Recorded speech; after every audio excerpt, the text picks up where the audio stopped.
Aprokodoctor. So today we are going to discuss fibroids, but I'm going to make it very short because I know that some people have very short attention span. 28 points, bullet points, let's go. Number 1, you don't need to treat fibroids unless they are causing symptoms for you. What are some of these symptoms? It could be pain, it could be abdominal distension, it could be heavy bleeding. She'll get. Number 2, fibroids affect African or Black women more than other tribes. As a matter of fact, up to 8 in 10 Black women have 1 or more fibroids before they are 5.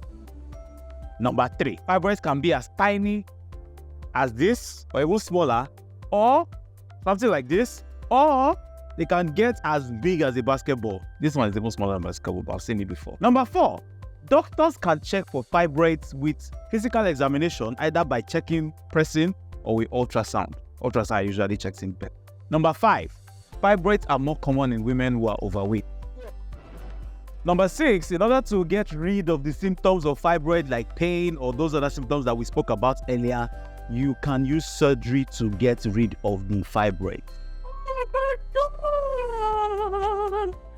And sometimes fibroids can make childbirth difficult, so surgery. Number 7, doctors do not know exactly what causes fibroids, but we have some risk factors that can make you predisposed to having fibroids.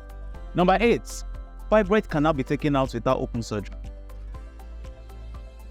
Yes, so it's not every fibroid that you're going to cut open and then take out the surgery. Sometimes there's something called vascular surgery where you can just put a pipe, pass it through the blood vessels, go to the blood vessel that is giving the fibroid food and then block it. Number 9, having fibroids does not mean that you are infertile or you cannot have children. About only 1 to 2% of fibroids can actually affect your fertility. Number 10, fibroids do not elevate your risk of developing cancer. Fibroid is not cancerous. Yeah, boy. Yeah, boy. Yeah, boy. Number 11, fibroids can actually complicate pregnancy. Let me explain. Depending on the position of the fibroids, if it's closer to the cervix, it can prevent birth. Sometimes, even if it's big enough, it can prevent turning of the baby. Number 12, some women with fibroids can have no symptoms. Others can have severe symptoms. So it's not by the symptom that you're having that determines how. Sometimes it's just the location. Number 13, some women are more likely than others to develop fibroids. Now, remember I said that doctors don't know exactly what causes it, but there are some things that can put you at risk. For example, if your menstrual period started early enough, you're at risk. If you are overweight or you're obese, you're at risk. If you don't take fruits, vegetables, or dairy, you're at risk. If you consume alcohol, you're at risk.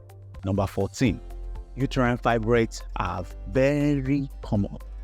As a matter of fact, 30% of women develop it by age 35, and nearly 80% will already have them by the time they are 50 years of age.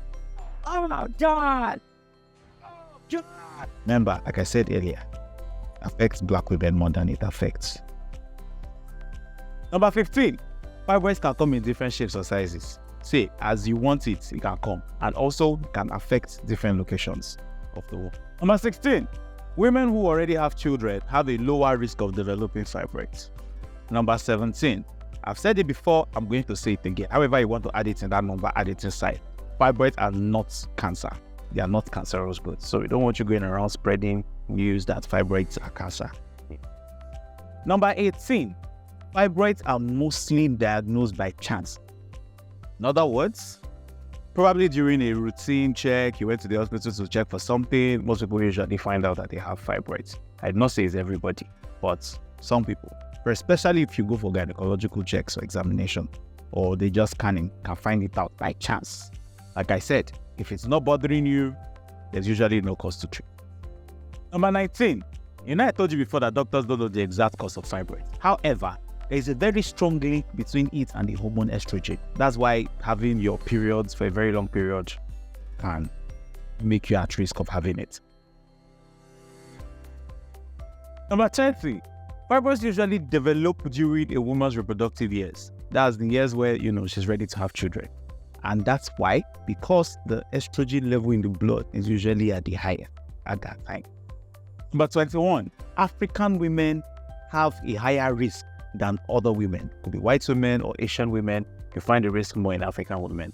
Number 22, the primary symptoms of troublesome fibroids are usually prolonged period, pelvic pain, that's pain lower here, or pain during intercourse. If you have any of these things, please go see your doctor. Number 23, women who do not have any children have a higher risk of developing fibroids. Number 24, there are 3 main kinds of fibroids: intramural, subserosal, and submucosal.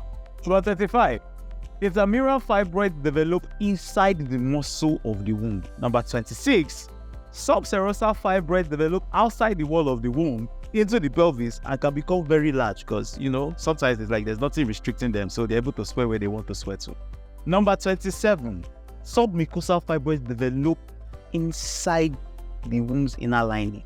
Yes, that's where the baby used to grow. That's, very close inside. Number 28, fibroids do not need to be treated if they are not causing symptoms. And now I've said it before. You say, yes, you said it before, but that's me reminding you that I've said it before, so that you're not going to be looking for fibroid shrinking T when there is no fibroid shrinking T.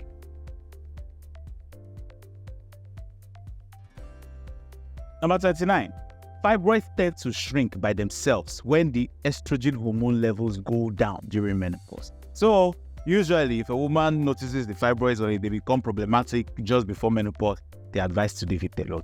I hope with these few points of light, I'll be able to convince you and not confuse you that this is your fibroid class, and I'll see you in the next one. And if by any chance you have not subscribed, let's take this free information free of charge.